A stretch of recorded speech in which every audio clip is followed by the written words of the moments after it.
विघ्नहर्ता श्री गणेश, श्री गणेश, श्री गणेश। मेरे पिता तुमसे कहीं अधिक शक्तिशाली थे अंधकासुर। मुझे अभी भी स्मरण है किस प्रकार मेरे पिता इस सिंहासन पर अपनी शक्ति और श्री हरि के प्रति अपनी घृणा के अहंकार में स्थित होते थे। बंधक बनाऊंगा मैं तुम्हारे और श्री हरि को, बंधक। तुम भी वही भूल दोहरा रहे हो अंधकासुर। कैसी भूल? वो भूल जो मेरे पिता महान असुर राज हिरण्यकश्यप से हुई थी। तुम्हारे ही समान उन्होंने श्री हरि को पराजित करने के उद्देश्य से तपस्या कर ब्रह्मदेव से अपराजय होने का वरदान प्राप्त किया था।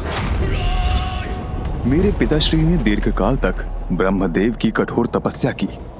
समय व्यतीत होता गया और अंततः ब्रह्मदेव मेरे पिताश्री की भक्ति से प्रसन्न होकर उन्हें वरदान देने उनके समक्ष प्रकट हुए। वत्स हिरण्यकश्यपु,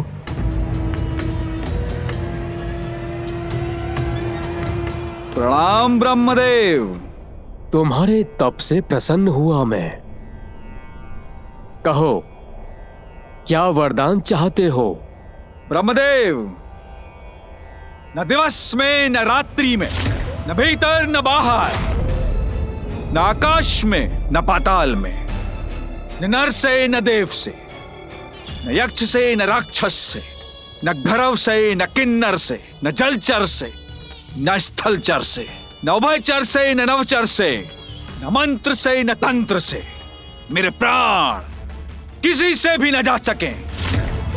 और उससे भी अधिक ब्रह्मदेव, इस संसार में जिसकी भी आपने रचना की है उनमें से कोई भी मेरा वध न कर सके। तथास्तु, तथास्तु, तथास्तु।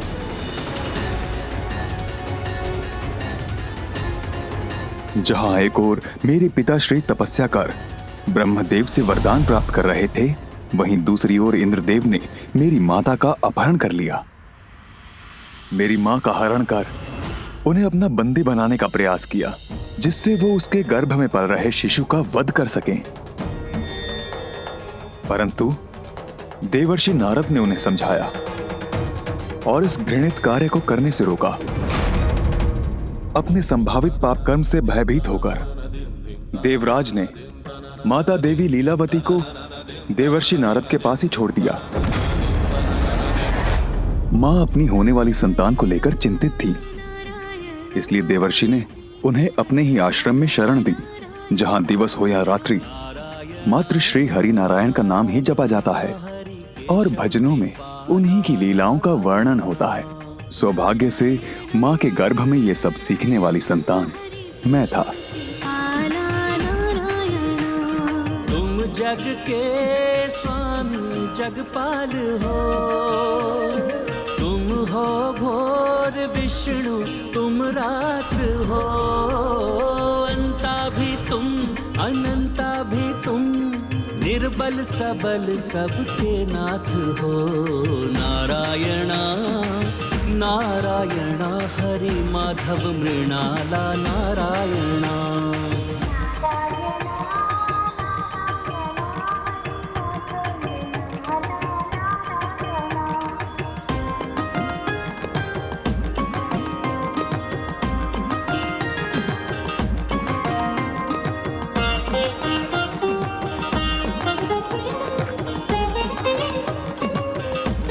एक ओर जहां मैं मां के गर्भ में हरि भक्ति में लीन था, वहीं दूसरी ओर मेरे पिताश्री देवताओं से युद्ध करने में तल्लीन थे, ताकि वो उन पर अपना अधिकार और वर्चस्व स्थापित कर सके। असुरराज हिरण्यकश्यपु की जय! असुरराज हिरण्यकश्यपु की जय! असुरराज हिरण्यकश्यपु की जय! असुरराज हिरण्यकश्यपु की जय! असुरराज हिरण्यकश्यपु की जय! इसके पश्चात मेरे पिताश्री वैकुंठ पहुंचे, ताकि वो प्रभु श्री नारायण को चुनौती देकर वहां भी अपनी प्रभुता स्थापित कर सकें। उस छलिया श्री हरि को चुनौती देने वैकुंठ गया था मैं, किंतु वो वहां से भाग गया। अवश्य ही मेरे वरदान के विषय में जानकर कहीं छुप गया होगा वो।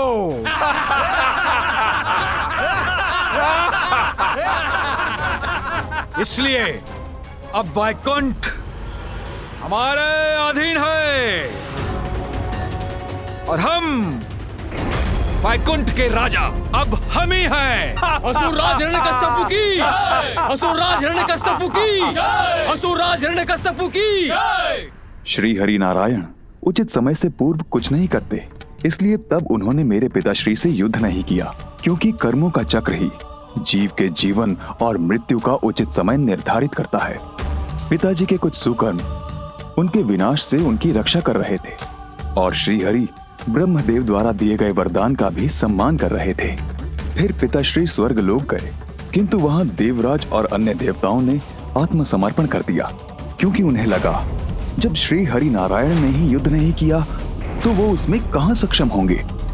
इंद्रलोक के बाद उन्होंने पृथ्वी के राज्यों को अपने अधीन किया। कोई उन्हें चुनौती नहीं दे सका, किंतु वो वहीं नहीं रुके। उन्होंने स्वयं को ईश्वर घोषित कर सभी को उन्हें ईश्वर मानने पर विवश कर दिया। मैं हिरण्यकश्यप सर्वशक्तिशाली सर्वशक्तिमान नवीन ईश्वर हूं मैं। बोलो प्रभु हिरण्यकश्यप महाराज की।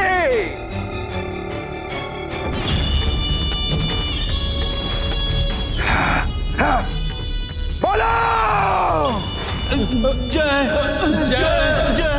पिताजी माता और मुझे देवर्षि नारद के आश्रम से लौटाकर ले गए, जहाँ एक ओर वो सभी को अपनी भक्ति के लिए विवश कर रहे थे, वहीं मैं सदैव हरि भक्ति में लीन रहने लगा। ओम नारायणाय नमः, ओम नारायणाय नमः, ओम नारायणाय नमः, ओम नारायणाय नमः, ओम नारायणाय नमः, ओम नारायणाय नमः, ओम नारायणाय नमः, ओम नारायणाय नमः, ओम नारायणाय नमः, ओम नारायणाय नमः, ओम नारायणाय नमः, ओम नारायणाय नमः, ओम नारायणाय नमः, ओम नारायणाय नमः। मेरे गुरुओं को इसका भय था कि पिताश्री को मेरी हरि भक्ति की भनक पड़ गई तो मेरे साथ उन्हें भी दंड मिलेगा। प्रहलाद मेरे पुत्र। पिताश्री, पिताश्री,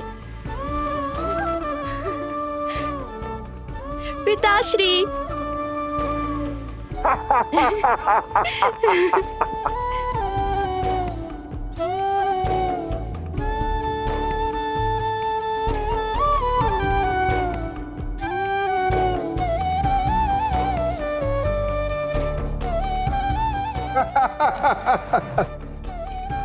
पुत्र, अपने सुमधुर स्वर में वेदों का सार बताओ। पिताजी, वेदों का ज्ञान तो सहज है। धर्म के पथ पर चलना, उचित कर्म करना और त्रिलोक के स्वामी श्री हरि विष्णु, जिनसे संपूर्ण संसार गतिमान है, उन्हीं की आराधना करना हमारा धर्म है। वो सदैव अपने भक्तों की रक्षा करेंगे।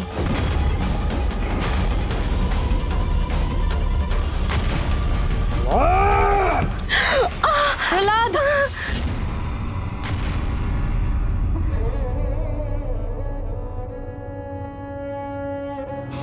पुनः मेरे शत्रु का नाम मेरे समक्ष लेने का दुस्साहस किया तो मैं भूल जाऊंगा कि मैं तुम्हारा पिता हूं। प्रभु श्री तो मेरे सर्वस्व हैं। मैं श्वास लेना छोड़ सकता हूँ, किंतु उनका नाम लेना नहीं। नहीं स्वामी, नहीं। ये तो एक निर्दोष बालक है, इसे इतना भयानक दंड मत दीजिए। किंतु पिताश्री के क्रोध की तो कोई सीमा ही नहीं थी। ओम नारायणाय नमः, ओम नारायणाय नमः, ओम नारायण। उन्होंने मुझे हरि भक्ति से दूर करने के अनेकों क्रूरता भरे प्रयास किए, किंतु प्रत्येक बार श्री हरि नारायण ने मेरी रक्षा की।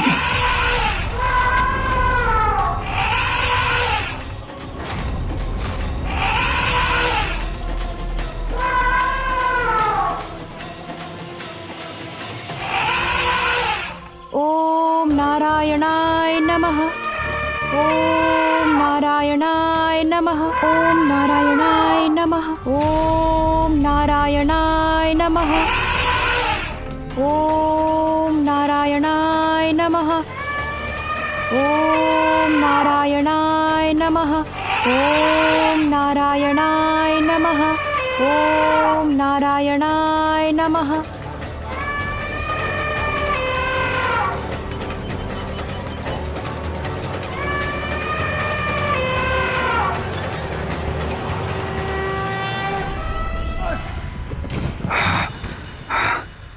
तू मेरा पुत्र नहीं, शत्रु है, और आज मैं तुम्हारा वध करूंगा। असुरों में सर्वोच्च अवश्य हैं आप, किंतु जन्म और मृत्यु आपकी नहीं, श्री हरि की इच्छा से होते हैं। मेरी मृत्यु संभव है, तुम्हारा हरि मुझे नहीं मार सकता, कोई मुझे नहीं मार सकता, किंतु मैं किसी को भी मार सकता हूँ। तो क्या तुम्हारे श्री हरि मुझसे भी तुम्हारी रक्षा करेंगे? अवश्य। श्री हरि, श्री हरि, श्री हरि। दिखो, मुझे तो नहीं दिखते तुम्हारे हरि। कहाँ है वो? अगर तुम्हारी रक्षा करने आए हैं तो कहाँ है वो? बोलो, दिखाओ मुझे, कहाँ है वो? प्रभु नारायण हरि तो सर्वत्र है पिताश्री, कोई ऐसा स्थान नहीं जहाँ वो नहीं हो। अच्छा, तब फिर तो इस गदा में भी है जिससे मैं तुम्हारा वध करने वाला हूँ। अवश्य है पिताश्री, खड्ग में है, खम्भ में है, जहाँ दृष्टि जाती है, जहाँ नहीं भी जाती है, सभी स्थानों पर है मेरे प्रभु श्री नारायण। तुम्हारे कहने का अर्थ है कि वो मुझ में है, तुम में है, इस स्तंभ में भी है। अवश्य। तो ठीक है, अगर मुझे तुम्हारे श्री हरि इस स्तंभ में नहीं दिखे तो सर्वप्रथम मैं तुम्हारे शीश के अनेकों टुकड़े कर दूंगा। ओम नारायणाय नमः। ओम नारायणाय नमः। ओम नारायणाय नमः।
ना ये यक्ष है ना राक्षस, ना गंधर्व है ना किन्नर, ना नर है ना पशु, ये आपकी मृत्यु है।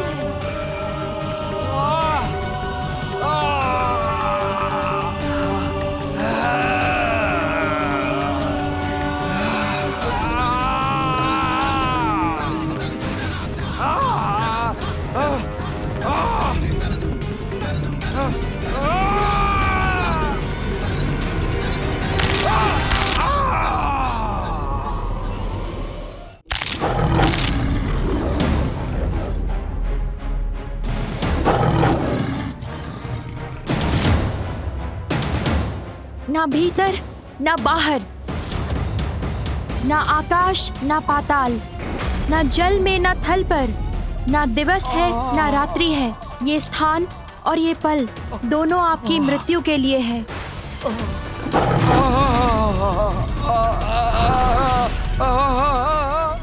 ये ना अस्त्र है ना शस्त्र है, किंतु मृत्यु के साधन हैं।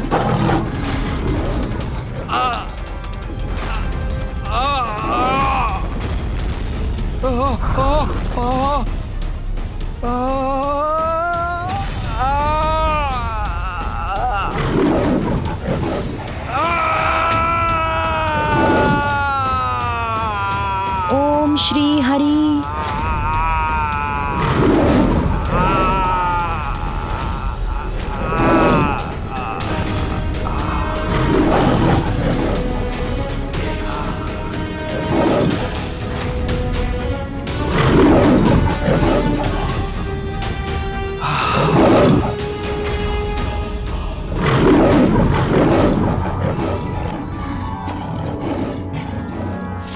उग्रं वीरं महाविष्णुं ज्वलन्तं सर्वतोमुखं नृसिंहं भीषानामभद्रं मृत्युं नमामि अहम्।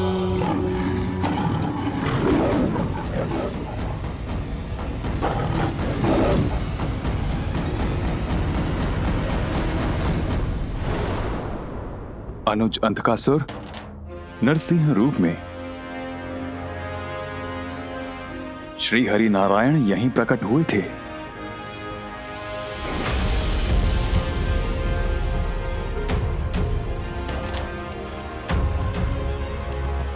अनुज अंधकासुर, अभी भी समय है, सुधर जाओ, क्षमा मांग लो श्री हरि नारायण से। भोर हो चुकी है, अब तुम्हें देवताओं के समक्ष आत्मसमर्पण कर देना चाहिए।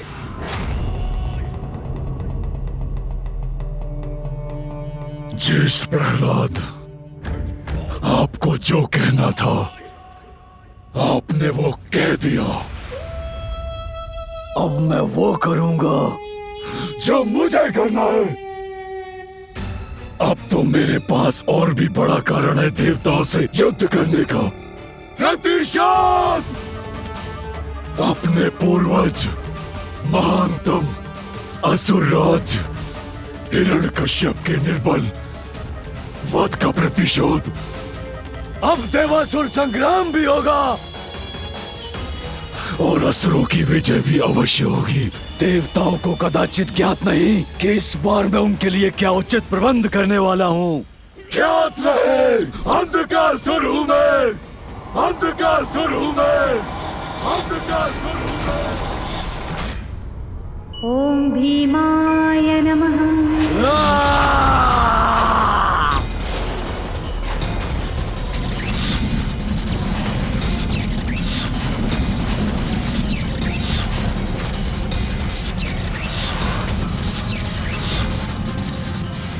पुत्र गणेश, ये मुझे कैसी अनहोनी का आभास हुआ है। गणेश सकुशल तो है? व्यक्ति का अहंकार उसके विवेक को हर लेता है। परिस्थितियां कैसी भी हों, हमें अहंकार का त्याग करना चाहिए।